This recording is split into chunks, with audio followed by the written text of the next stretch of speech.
Hey there, and welcome to This is Crucial. Charlene and I are back for another conversation on healing, justice, equity, and transformation. But today, as always, we're not here to get cozy. Our goal is always to host conversations that are crucial enough to make us uncomfortable. Charlene, who is our illustrious guest today? Well, Amos, this conversation has been a long time coming. Our guest for today is actually the reason Amos and I even know each other.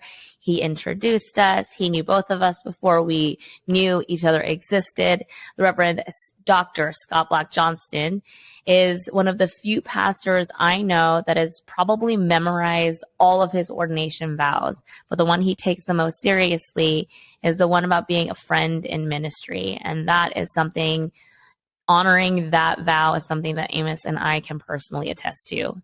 Scott is currently serving as the senior pastor of Fifth Avenue Presbyterian Church in Midtown Manhattan, the church that I previously served at as well. In addition to serving congregations in New York, Scott has pastored a church in Atlanta, Georgia, and in Texas, where he also taught homiletics, or AKA preaching, at Austin Theological Seminary. Scott is a truly gifted preacher, a seasoned pastor, and a deeply devoted citizen. Those three commitments inspired him to write his most recent book entitled Elusive Grace, Loving Your Enemies While Striving for God's Justice. Scott is actually a friend to both of our communities, having preached several times at First Pres Dallas and virtually at First Pres Berkeley at my installation. So you all are in for such a treat today. Our conversation with Scott roamed from one sacred place to another. We covered enemies and purity culture. And we also covered what it's like to be a white male these days and where Donald Trump was baptized. Thank you all for joining us for This is Crucial with Scott Black Johnston. Enjoy the show.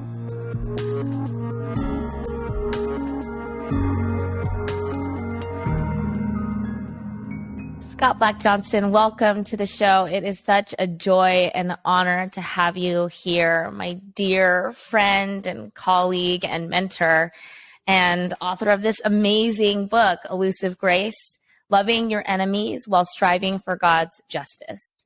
So in reading this book, I mean, some of this material I am familiar with, some of the content we've had in really intense, earnest conversations. But there was a story in here that I don't think you've ever told me in all our years of knowing each other that really struck me. And it was about when you were in 7th grade and about a boy named Ricky who bullied you, who was unkind to you. And you even say you were the target for his daily wrath. And you go into details of the ways that he tormented you and how you learned about his own story and his own experience. And at the end of the story, you said, but there you have it. Ricky was my enemy. And I think it's really interesting how you use that word in your title, because enemy has a very biblical tone to it. And it's not like one of those words that we're throwing out very lightly or casually in conversation. And yet it is very much a part of how we are seeing the person across the aisle, the person on TV, the person maybe even on the other side of the pews. And so can you unpack that word? Who is our enemy? What makes someone our enemy? As Christians, are we even supposed to have enemies? How did this become one of your grounding points for your book? It is a delight to be here, Charlene, with you and Amos, two pastors whose ongoing ministry I have the deepest respect for. And it's truly an honor to be on your podcast. So thank you for inviting me. The story about Ricky and enemies. I think if I were to give a cultural definition of enemy, I think that really fits with our political moment. An enemy is somebody whose actions and perhaps who intends to hurt me. That's how they're wired. They want to hurt me. It certainly felt that way when I was in 7th grade with Ricky, that, he came to school each day and wanted to make my life, miserable. And I believe that when we look across the American cultural landscape, that there are those out there who we think either intentionally or not. I mean, they're the most strong accusations that you'll hear nowadays is that not only does the other side, not only are they foolish, but they are intentionally doing this to harm. And so when I was thinking about all the things that divide us in our culture today, the word enemy floated to the surface. And then, of course, there's, Christ's challenge, which is, I do think, the most difficult command in all of Scripture, probably. You might find other weird ones in Leviticus that might seem more difficult, but I don't know, to love your enemy. And so, that is that we've got more enemies, it seems like, and than neighbors. And yet we're still following this one who lays this impossible sounding challenge at our feet. And that's why that's all kind of wrapped up in the subtitle of the book and in that particular chapter, which is about loving your enemies. Mm. Yeah, you write that public discourse has become a whirlpool of self-righteous vitriol. Core virtues that used to define the American character, virtues like humility and truth-telling, are increasingly hard to find. And you go on to say, most tragically, our collective fury shows little sign of moving the needle. All of this has me as a pastor worrying about what this unremitting culture war is doing to our collective soul. So that's why, I mentioned this fact that you're a dedicated citizen, because you do see, you're not just looking at the scope of your congregation in Midtown Manhattan, though they are very representative of a diverse population of people, but you're looking, vastly far and wide in our country, which I feel like you have a unique perspective on, and to play on this whole notion of enemy, who are our enemies? I think it's also an interesting question is, whose enemy are we? And so another story that, again, something that I lived through with you was in 2017 in January. The place was 725 Fifth Avenue, aka Trump Tower. And you and your dear colleague and friend and pastor at First Pres Jamaica went to Trump Tower to pray with then President-elect Donald Trump after he had been elected as president. And the response from Christians, Presbyterians, colleagues was swift and harsh, and you experienced a lot of anger and vitriol, and even people who they may not have used the words, but kind of started seeing you as an enemy. Like, how did we get there? That a pastor can cross the street, pray with a national leader, and all of a sudden it just unleashes this fury, this vitriol that you reference a lot in your book. Yeah, that's a great question, Charlene. How did we get where we're at? And I've spent a lot of time trying to figure that out, and I just have sort of buckets of answers, that or collections, that I cluster together. One of the buckets that I refer to in the book and frequently in my own preaching is, just the prevalence of nasty political rhetoric, which has always been there. If you go back, I'm ministering in New York. We've had, this is a city that's engaged in some pretty rough political rhetoric, forever, and nasty, unfair, untruthful, seeking to fan the flames of vitriol. So then what takes what elevates it. I think what elevates it is, social media. I'm not a Luddite, but it puts it in your pocket and it targets you.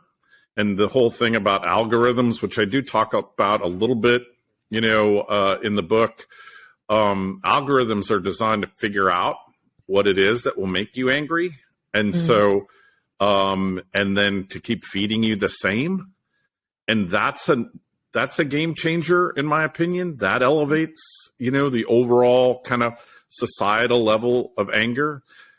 Today in the New York Times, David Brooks has a column in which he reports on this analysis of pop music songs like Taylor Swift's. I saw that, yeah. Right?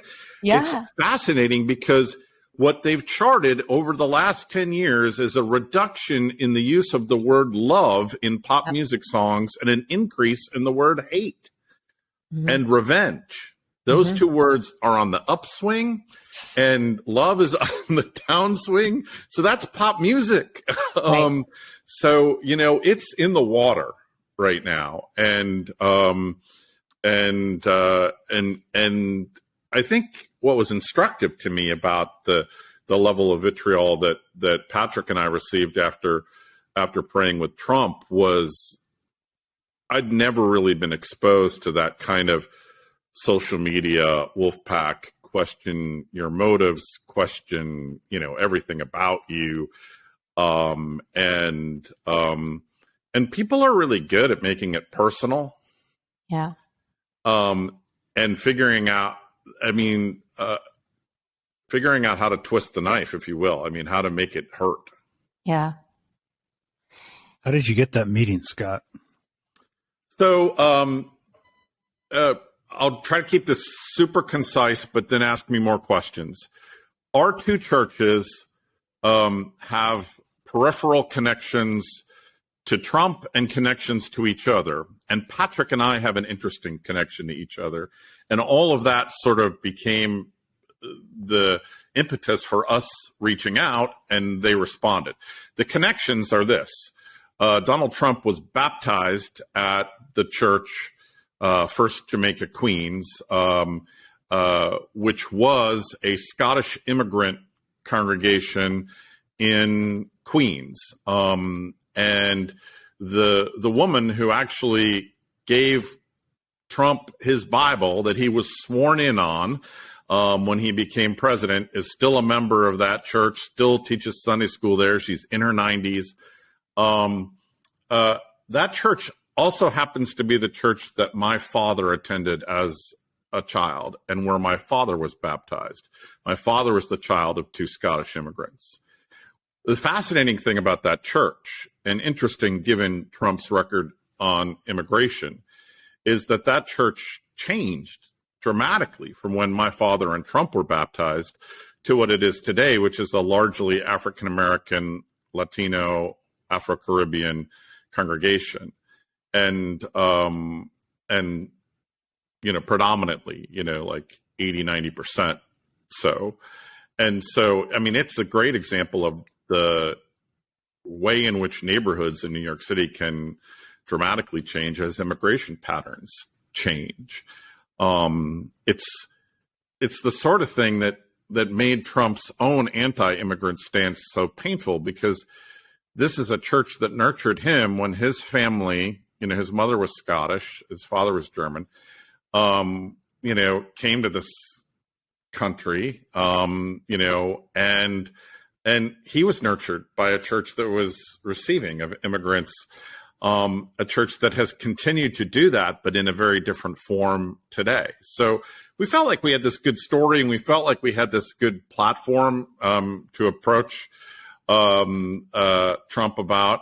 And Patrick was the one who proposed the idea. I'm not telling on him. He just said, Scott, I think we've got an opportunity here. And given our connections. And also Trump did at one point in time send the children over here for vacation Bible school briefly. They came one time, I think. He was never a member here or contributed here or anything like that. So we sent a letter over and said, we're the pastors of these two churches. They have connections with you. we would like to come and pray with you. We'd incidentally, and Charlene knows the story, on the night of the election, Hillary Clinton, 2016, was across the street at the Peninsula Hotel. And we sent a letter over to them and inviting them to come and pray in the chapel. We knew that's where she was waiting for the returns. And we sent a letter to Trump at that time, inviting anybody from that campaign, which was only a block and a half away. So literally, the two presidential candidates were a block and a half apart, and Fifth Avenue Presbyterian Church in between on the night of the election returns in 2016. And we invited both camps to come and make use of the chapel for quiet prayer if they so desired.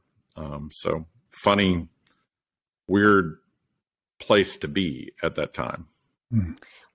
For all the people who were so quick to judge, what did they get wrong?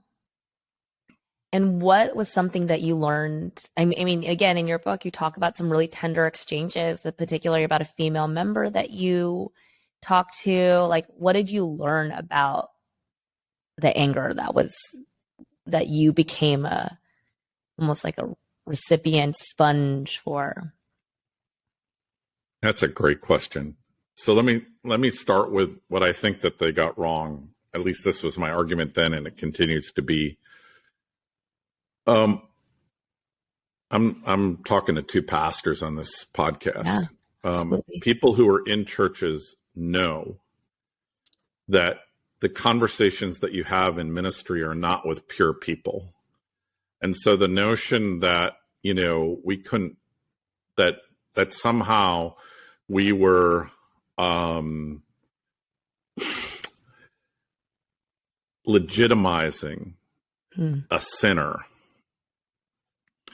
was sort of ironic, given I'm not trying to cast Patrick and I as Jesus, but right. We certainly are trying to attend to the sort of things that Jesus did. And Jesus met and prayed and ate with everybody who, in the ancient world who was considered to be sinners. And so that piece of the argument, which was in almost every critique, it's like, how could you talk with a person like that?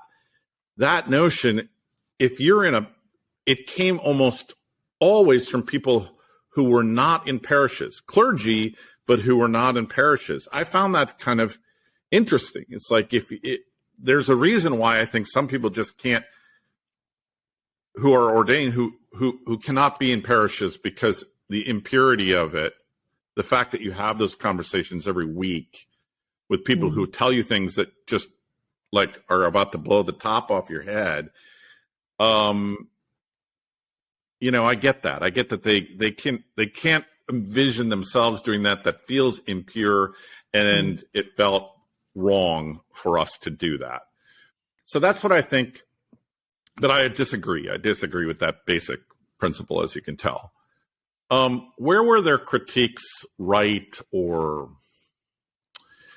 I think, so some people have asked me, would I do it again?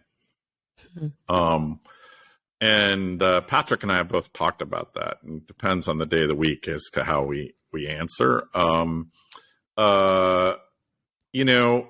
We weren't, some people accused us of being fame seekers.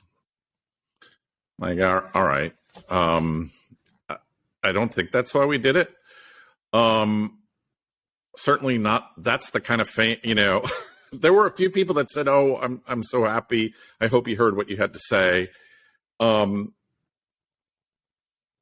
I don't think we got fame out of it all. I do think, I always ask people to take a look at the text of the prayer that we prayed, which CNN actually published. And I'm grateful for that. And we went into it. This was the conversation we had right before we went over there. We're like, we know who is talking to Trump from the religious community. We were aware that Paula White, that Franklin Graham, that a certain subset of American clergy were engaging him. And we said, let's make the appeal that he keep his ears open to a broad spectrum of American religious leaders. Mm. And that was, if we made any appeal to him, that was, I mean, the meeting was 10 minutes, and then, 5 minutes getting in and out of there with Secret Service and all that kind of stuff. If we made any appeal to him, it was an appeal to listen broadly. And his response to that was, I did very well, with the evangelicals. And our response was, yes, Mr. President-elect, but we're not evangelicals. And his response to that was, well, then what are you? And we said, well, we represent what you might call the main line. We're both Presbyterians. You find Presbyterian and Methodist and Episcopal and UCC churches on every corner in this great nation of ours. We're on the front lines when it comes to opioid abuse, and we're on the front lines in regard to the racial tensions that are tying this country in knots. And these are people who care deeply. They love this country. And you ought to be in conversation with them in addition to the evangelical voices that you've already got. And he seemed, to nod or agree or whatever to that. And then, of course, that went immediately out the window. So that's, I haven't even worked my way. I'm sorry, this is a super long answer. I haven't even worked my way toward your comment about the conversations that I had with people. The best part of all this were those conversations. Yeah. And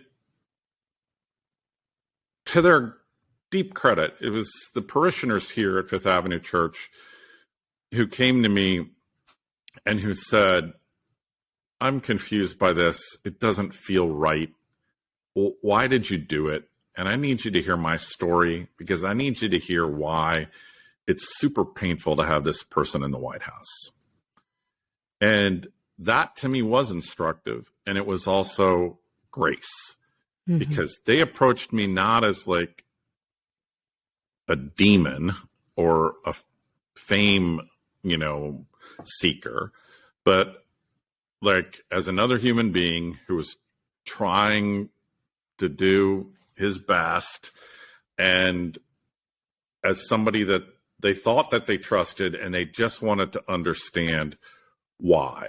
And that was great. It was powerful for me. And I had a half a dozen conversations that went like that, all of which were women, and all of which talked about having, all except for one, I think, talked explicitly about having been the victim of some sort of sexual harassment or sexual abuse. Yeah.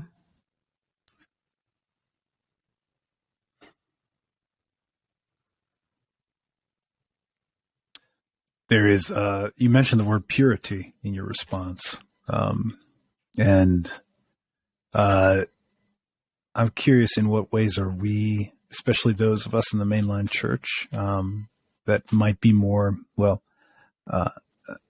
how are we, when are we confusing purity and faithfulness?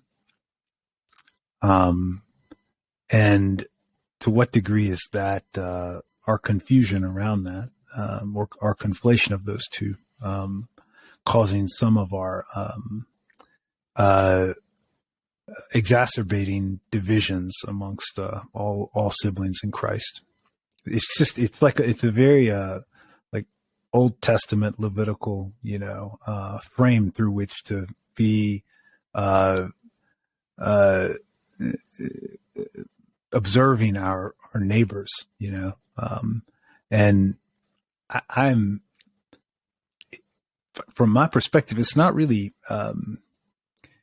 like evangelicals and more conservative people in our congregation here in the community that are like most problematic. It's really it's people who are seeking or expecting some kind of like our preaching, our pastoring, our leading here to meet some kind of purity code for that. I don't know what the code is, but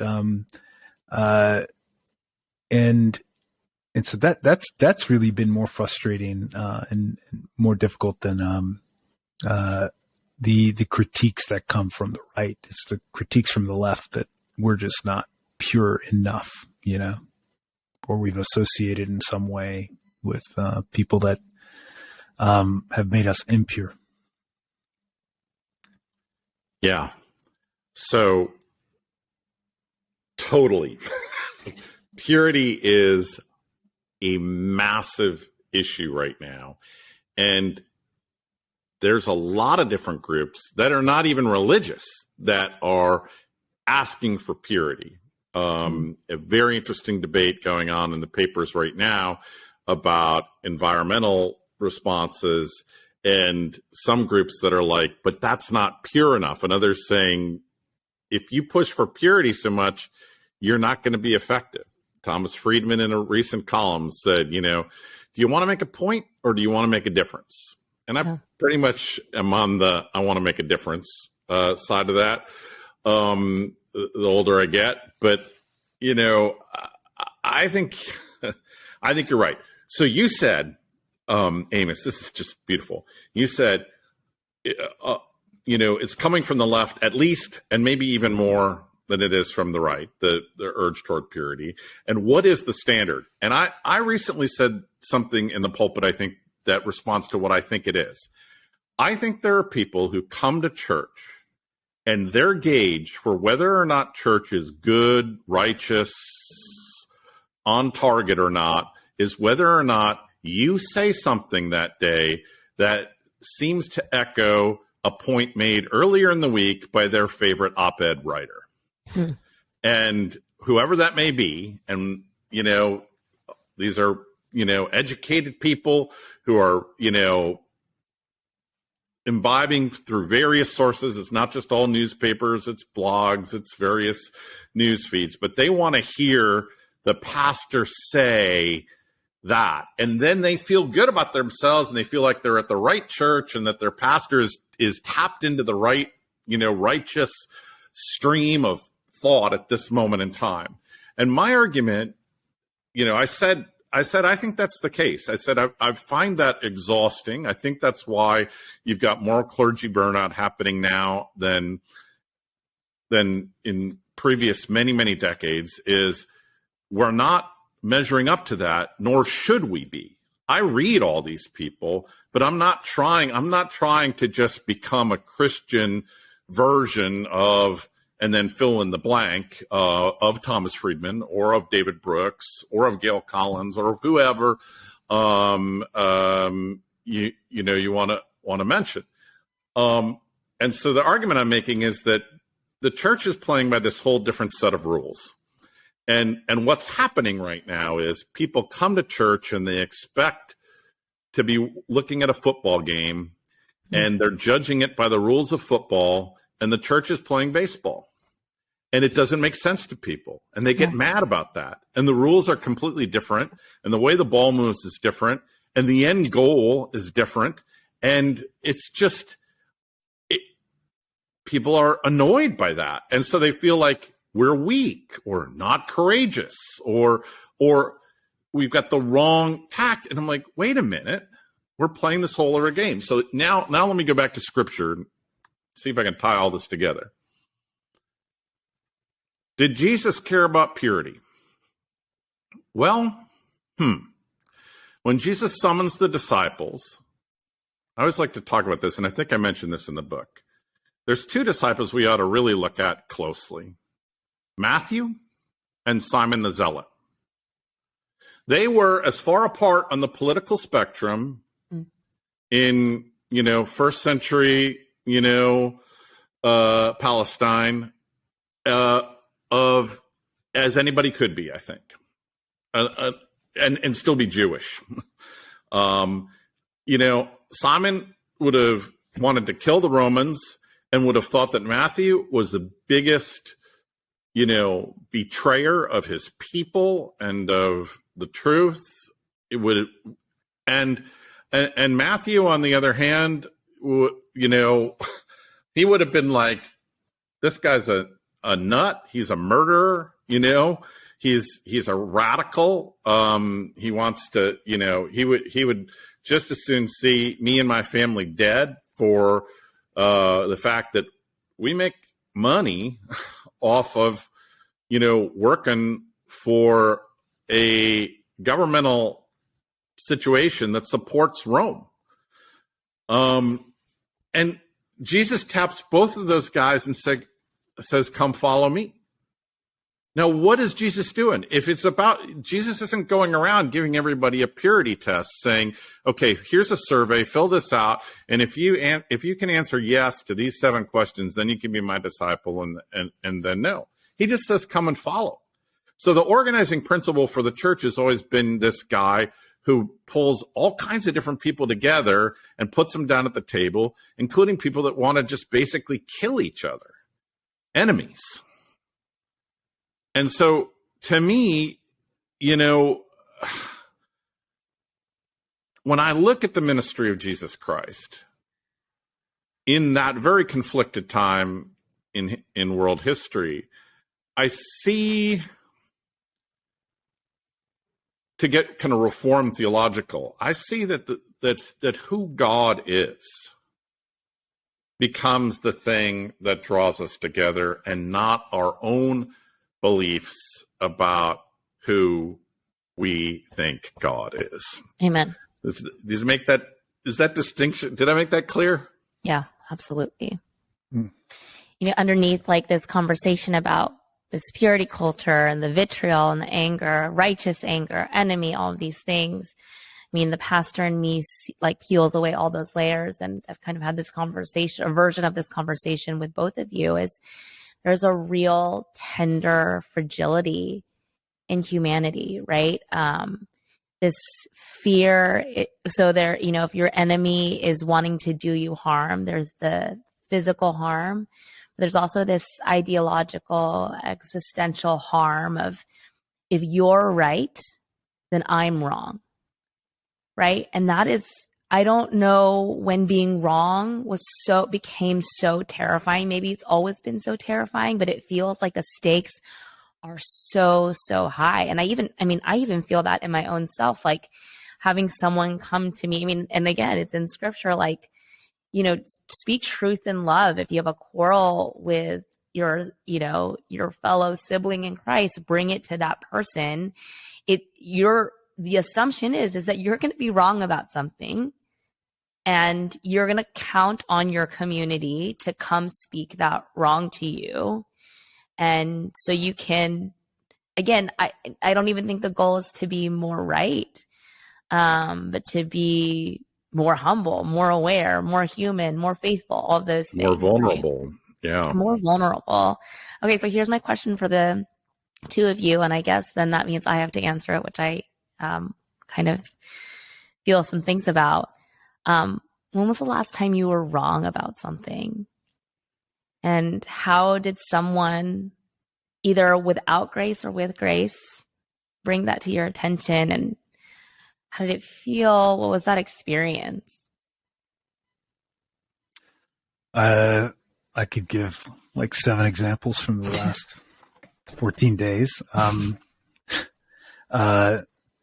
Yeah, I had a colleague actually, maybe it was last week, who made it very clear to me in the moment that I was wrong for something that I neglected to do, and that I should have done it, should have acted differently. Mm-hmm. And this colleague was 100% correct.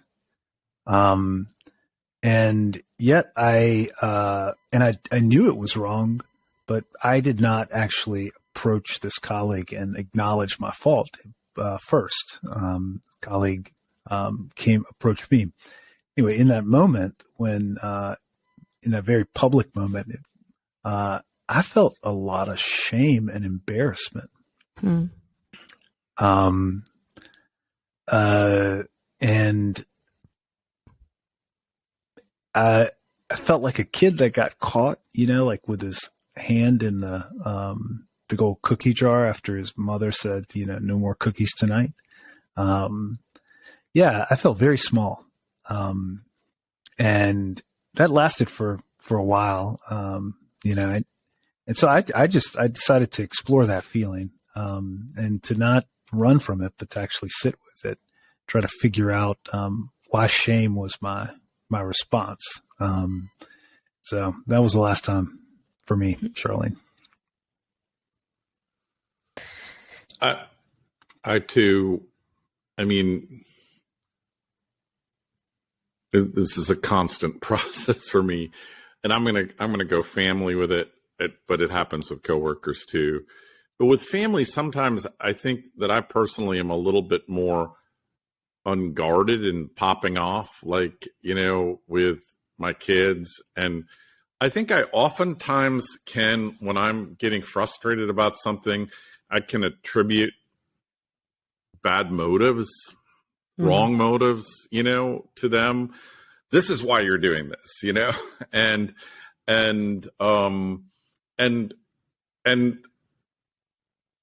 we try to have in our family just this real permission to talk openly with each other, and not to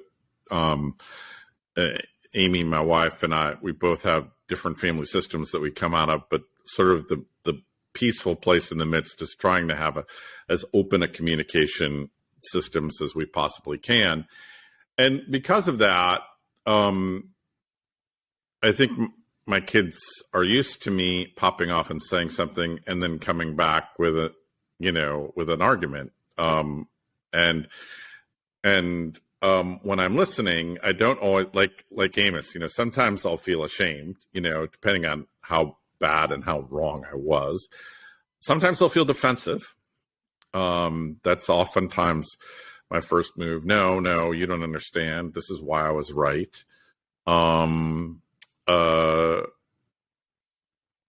Sometimes when I'm fascinated by the fact that when I'm in a good place, I can handle these conversations so much better. And when I'm in a bad place for all kinds of other reasons, like how my day went and how much stress is on me and whether I have to do my taxes tomorrow or whatever, I mean, the things that are stressors in my life, they make it go more sideways. And I know that.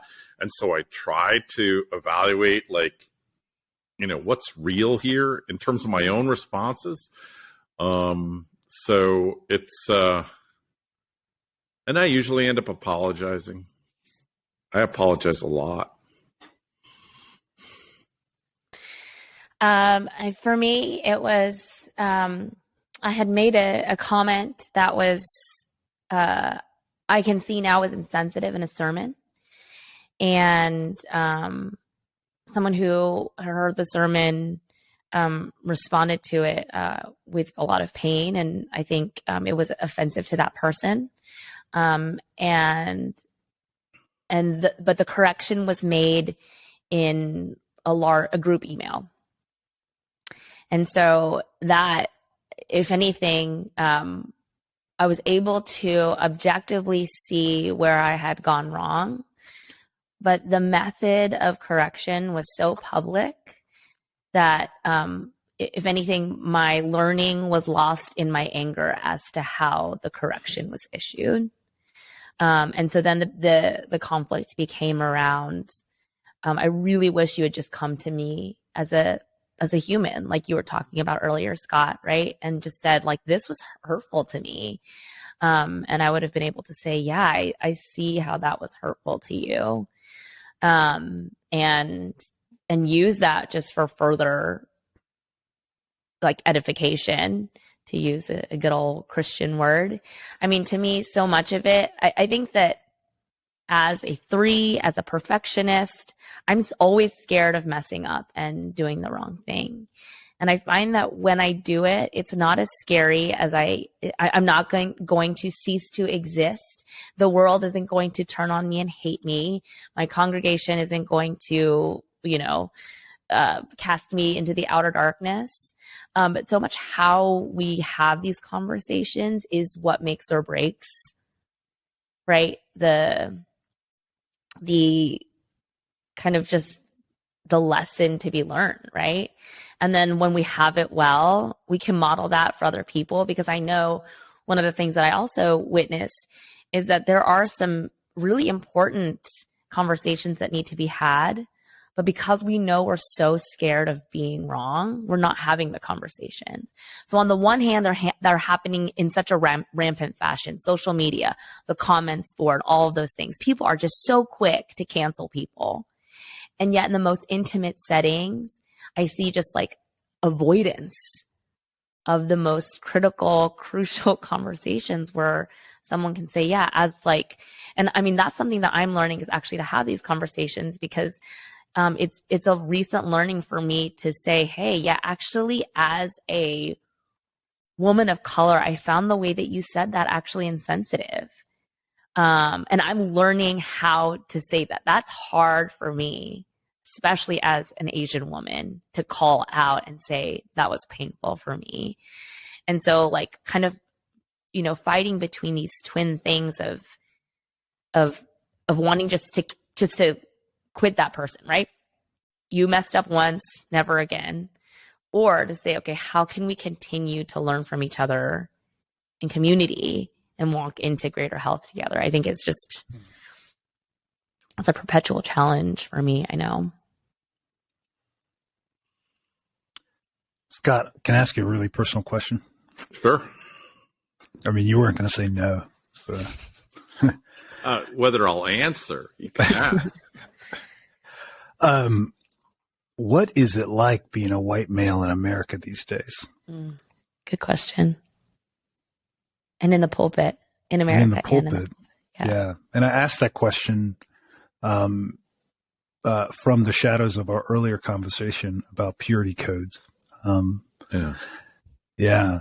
Y'all are like the tax collectors from the Gospels, you know, that y'all are. Well, it's a good question. It's a really good question.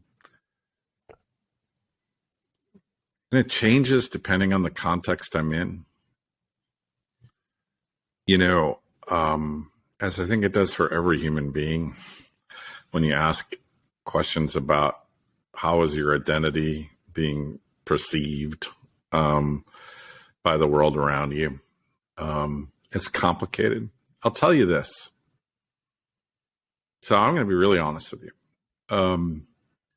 Like all my life, all my adult life, I've had friends who have told me stories about conversations, and I'm talking Black friends who've told me conversations that their parents had with them about how to be if they're pulled over by police, or how to be in certain situations.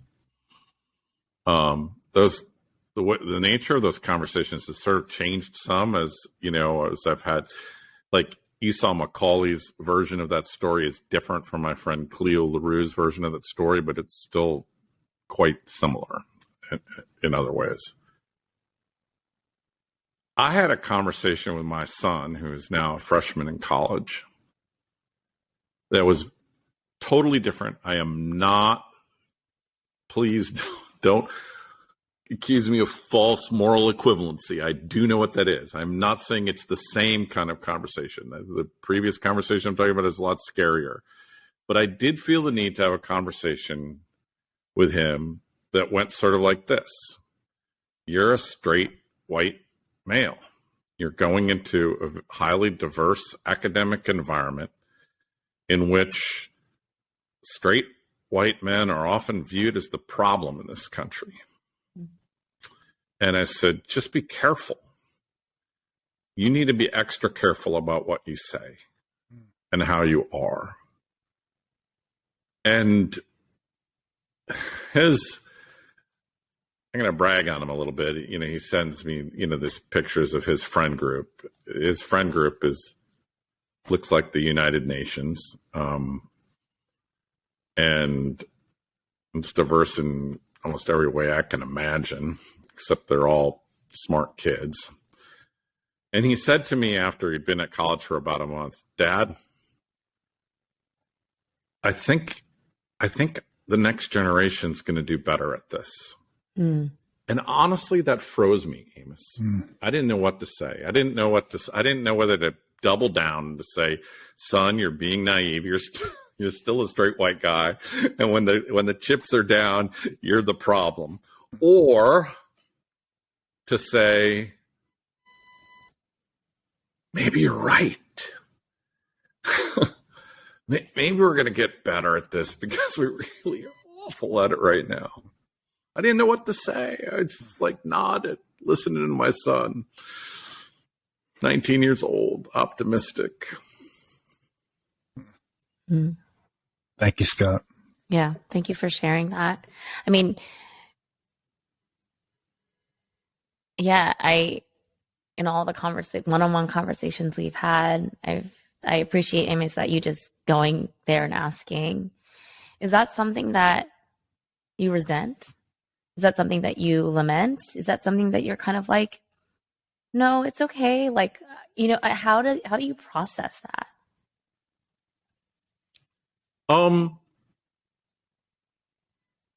I guess I get most defensive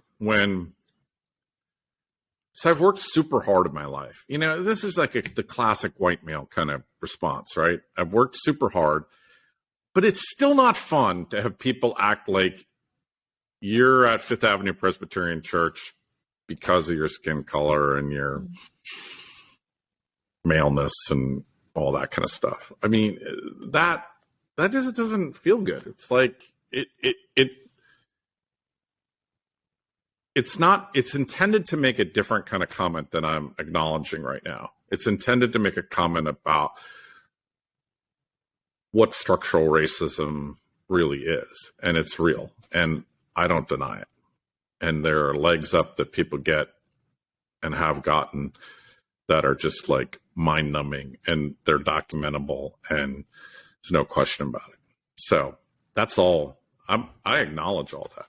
It still sucks to have somebody say, you're there because of who you are, and they're not talking about all the hard work that I put in the degree programs that I went through. And it's just, you want to kind of be seen for that too. You don't want to just be a poster child, like those, for some kind of mythological figure. A lot of my story is rooted in the rural Midwest. I'm a farm kid at heart, actually. Kind of funny that I'm pastor of this big old urban church. Yeah, I can attest to that. I mean, for you, that is definitely how I've experienced your storytelling and your kind of the way you look at the world and family and all of that stuff. I was having a conversation with a friend earlier today, and I hadn't seen her in a while. And so the question was how are you doing? How's your congregation? And she is not religious, but she asks me about my church. I ask her about her work. She's doing mental health work at a local college. And we were talking about how we're all coming back even more. I mean, gosh, we've been coming back for years now, but we're all coming back harder, faster. Our brains and emotions and souls and hearts are catching up to where our bodies are. And she said the funniest thing. She's like, yeah, it's kind of like we're all just middle schoolers again, just trying to figure out how to interact with one another and how to be social. And I was like, you're exactly right. And who in their right mind would elect to go back to middle school? No one. You couldn't pay me the largest sum of money to go back to middle school. And yet here we are, right? And so a lot of what we've been talking about is just the broad brushes, the hard brushes in which we are painting each other and humanity. And so what you talk about, Scott, is elusive grace. So this question is really for you, Scott, but Amos, by all means, if you have some wisdom on this, I am dying to know. How do we make grace less elusive? What are things we can do in our families, our communities, our neighborhoods, our churches? So the first thing I want to say is the middle school analogy is perfect. Okay. I went into a meeting the other day. It was one of these meetings that you don't look forward to. You know that there's conflict. You're trying to solve it. But all I could think as I went into the meeting is we never got out of middle school. We just never really did. Never, it's all middle never. school issues. Yep. It's just covered up with more highfalutin rationale, but it's the same thing down at the bottom of it all. How can we make grace less elusive? So I've been thinking about that because I think I've always felt like I was better at diagnosing the problem than actually suggesting the solution. I think that comes out of PhD work. You spend all your time being the critic, and you're this is wrong and this is wrong and this is wrong. Okay, well, what should we do? And so I really have been trying to be as concrete as I can about that. I think we need to practice grace individually. I think we need to practice gracious responses. We need to practice nonviolence in our rhetoric.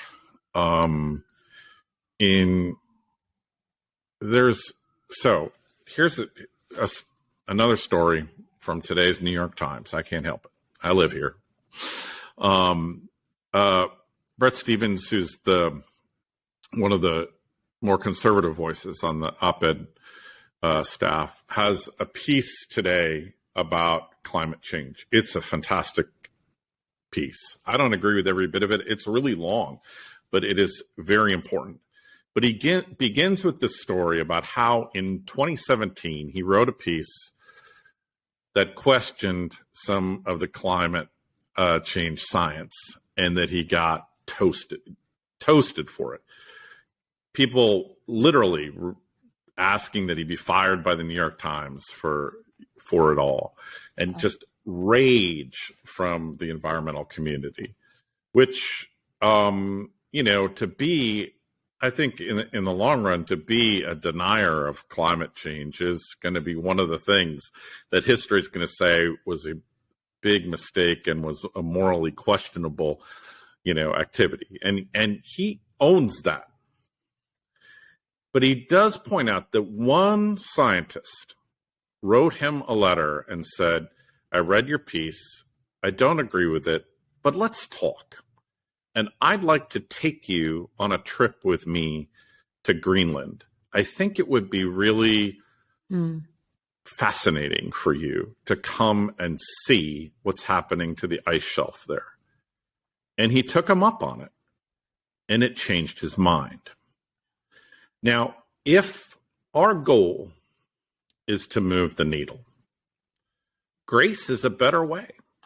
A gracious response has the possibility of changing somebody's mind. An aggressive one, even Martin Luther King said this, an aggressive response, the other person then begins to view you as enemy and sees you as a threat. And you know how we humans act toward things that we view as existential threats. It's, the possibility of dialogue is gone. The possibility of, armed conflict is there. And so I found that story just another example of if you really want to change things, it's like, let me quote Martin Luther King again. Martin Luther King said, nonviolence is a more courageous response, takes more courage than violence, because you're vulnerable, you're at risk. When you do that, when you put yourself forward in a humble manner. But King said, and Gandhi said, and you can imply this from Jesus, it's that approach that really has the potential for changing hearts and minds. Mm. Yeah. Amos, you got an answer? I don't think so. Not anything that is too much different from Scott's. But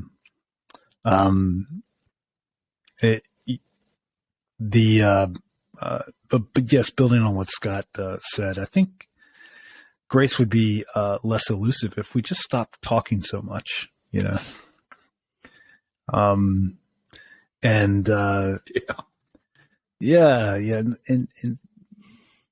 didn't lean on our voices to communicate love, to the degree that we do now, or communicate an emotion or a feeling, but instead, get shoulder to shoulder with people and just be present with them, and let our eyes do the talking, and our facial expressions and our gestures, and our willingness to receive people's bodies by the posture of our own, starting there, instead of with all of our, we talk at people, we just immediately start talking, and we talk about things we know, and it ends up being ourselves, because that's what we're comfortable talking about.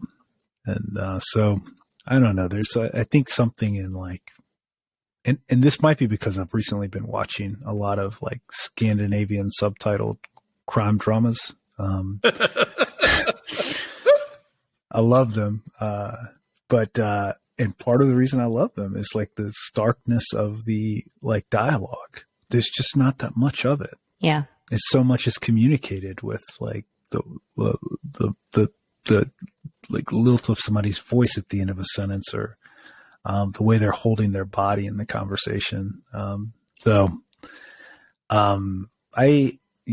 think we might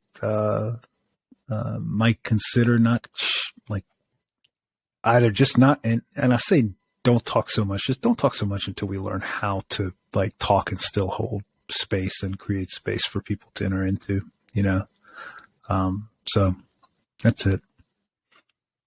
Something that I've learned in the past week of being sick, and I don't take sickness very well because I'm impatient, into the whole Martin Luther King Jr. quote about nonviolence being courageous. I think one of the things about it being so courageous is that it's patient. And yes. I think it's interesting that the first word that Paul uses is that love is patient. Mm-hmm. And so for me, so much of, and this kind of harkens back to our last conversation with Jeff Chu about playing the long game. So much of grace is reliant on God's timing and not ours. Not assuming that we're going to change a mind in one conversation or one interaction, or that we're going to be changed in one conversation or one interaction. Mm-hmm. And so I'm experiencing grace right now in slowing down. Mm. And so to all of you who are out there listening, I encourage you to slow down, to get this book's Elusive Grace, to really savor. Some of these passages some of these chapters are hard to read. Learning to love your enemy, retraining our hearts. This is not easy, quick fix solutions. This is a retraining of how we do church and community and Christian living. And so I encourage you to get this book and read it with people that you trust. Maybe people that you disagree with, but people that you're willing to slow down and have these crucial conversations with, and be prepared to be transformed. So Scott, thank you so much for gracing us with your story and your perspective and your vulnerability. It was just a joy. It's always a joy to be with you. So thank you.